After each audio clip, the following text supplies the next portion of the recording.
Um,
yes, I've showered.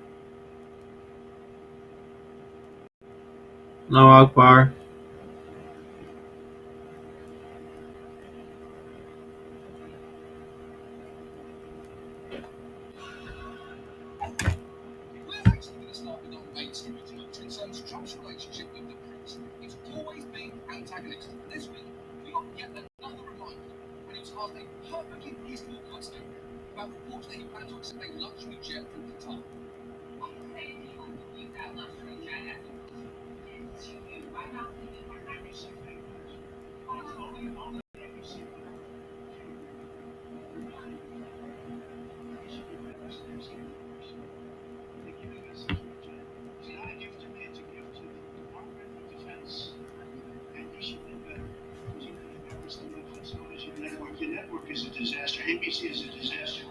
That is pretty hostile, though I actually agree that ABC should be embarrassed, just not for that entirely legitimate question, but for the fact that as of taping, they still haven't renewed Dr. Odyssey for season 2. What the fuck are you doing, ABC? It's sexy ER on a boat. It's the pits with sharks. It's got, and I'm not even going to try and beat their tagline on this, big deck energy. Its pilot episode alone, it featured a waterslide injury, someone overdosing on shrimp, and this.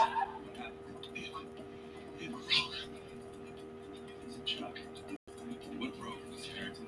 The phone?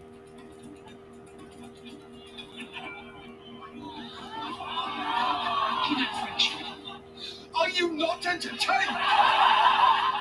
How is ABC renewing shows called The Rookie and Will Trent, whose premise is apparently just, despite being dyslexic, he's become a special agent in the Georgia Bureau of Investigation? What? Well, they have renewed the only show brave enough to answer the question, what if sick but boat? I shouldn't complain about the other shows. I shouldn't care that a show called and about a rookie is returning for its premise-defying 8th season. And I don't begrudge any audience members for sticking around to find out if their favourite characters will or won't Trent. What I'm saying is, ABC's The View has been on since 1997, and Dr. Hotboat is still in limbo. You're a disgrace, ABC. Your network is a disaster. The problem is, Trump clearly only likes when people are nice to him, and the press, like copying the things he says and does them the way he says does them, is, in his opinion, being mean. Back in his first campaign, he attacked journalists constantly, calling Jake Tapper Fake Tapper, Maggie Haberman Maggot Hagerman, and Katie Turk Little Katie, which compared to the others is just lazy. Little Katie sounded like a doll from the 1970s that was discontinued for giving children lead poisoning. In his second term, Trump's administration has escalated those attacks on the press, from making it easier to subpoena journalists' records, to detaining a Tufts University student after she co-authored an op-ed on Gaza, to Trump calling for Republicans to defund NPR and PBS, calling them radical left monsters that so badly hurt our country. And in March, he even went to the DOJ to issue this chilling announcement. I believe that CNN and MSDNC, who literally rank 97.6% bad about me, are political arms of the Democrat Party. And in my opinion, they're really corrupt and they're illegal. What they do is illegal. And it has to stop. It has to be illegal. Okay. What the press does has to be illegal is obviously extremely bad. But I also want to talk about that 97.6% real quick, because I'm genuinely surprised that he knew that made-up number would sound more authentic if he added a decimal point. A decimal just feels more like a real number, even if it is. If I tell you 20% of Taco Bell ground beef is actually horse, you're like, no way, number's too round. But if I say 21.6% is horse, you'd be like, he wouldn't make up a number that specific. Now, to be clear, I wouldn't say either of those numbers, though, because we all know that the real number is significantly higher. But apparently, legally, I can't say that, so I won't. And unfortunately, even as Trump's aggression has gone up, some owners of press outlets have gotten more submissive. During Trump's first term, a lot of outlets positioned themselves as fierce watchdogs for truth. The Washington Post, for instance, adopted the slogan, "Democracy dies in darkness." But this time, even before the election, they seemed noticeably gentle. The Post owner, Jeff Bezos, killed the paper's endorsement for Kamala Harris. He also ordered that its op-ed page focus purely on the importance of personal liberties and free markets. Bezos has seemingly gone out of his way to cozy up to Trump, with his company paying $40 million to license a documentary on Melania, the most Amazon has ever spent on a documentary, and even standing behind Trump at his inauguration. And come on, that's not just bending the knee, that's bending both knees, arching your back and relaxing your holds. Bezos isn't the only media owner making notable concessions. The billionaire owner of the Los Angeles Times has reportedly asked the paper's editorial board to, quote, take a break from writing about President-elect Donald Trump. Patrick Soon-Chong has reportedly required editors to send him the text of every editorial and the name of its writer before publishing. That is pretty chilling. And as for taking a break from writing about Trump, to be clear, I also don't want to hear about it all the time. I don't love that I'm talking about him right now, especially when I could be talking about the recent headline, Ohio police find raccoon holding meth pipe during traffic stop, which was already good enough until they made it even better, pointing out when an officer took the pipe away, the raccoon pulled out another. Pulled out another? From where? You don't think I want to talk about this raccoon with multiple meth pipes for the next 25 solid minutes? Of course I do, but I can't because even as threats to the free press seem to be on the rise, resistance to them seems to be waning, and in some corners to a worrying extent. So given that tonight, let's talk about Trump and the press, how he's trying to reshape his coverage, the levels of power he's using to threaten them, and how we should be responding. Let's start with, if not the most important, the most visible sign that things have changed, the White House press room. Back in February, the White House picked a high-profile fight with the Associated Press for the dumbest imaginable reason. You may remember, after taking office, Trump announced that he renamed the Gulf of Mexico the Gulf of America, and while some outlets started using the new name, the AP didn't, which led to them being banned from the Oval Office. Something Press Secretary Caroline Leavitt justified like this. If we feel that there are lies being pushed by outlets in this room, we are going to hold those lies accountable. And it is a fact that the body of water off the coast of Louisiana is called the Gulf of America. And I'm not sure why news outlets don't want to call it that, but that is what it is. Okay, to you maybe, but not to everyone. As the AP pointed out, it has clients all over the world, and lots of them still use the term the Gulf of Mexico. So it's not as simple as you make it out there, especially because it can take time for people to adjust to a stupid name change, sometimes hypothetically.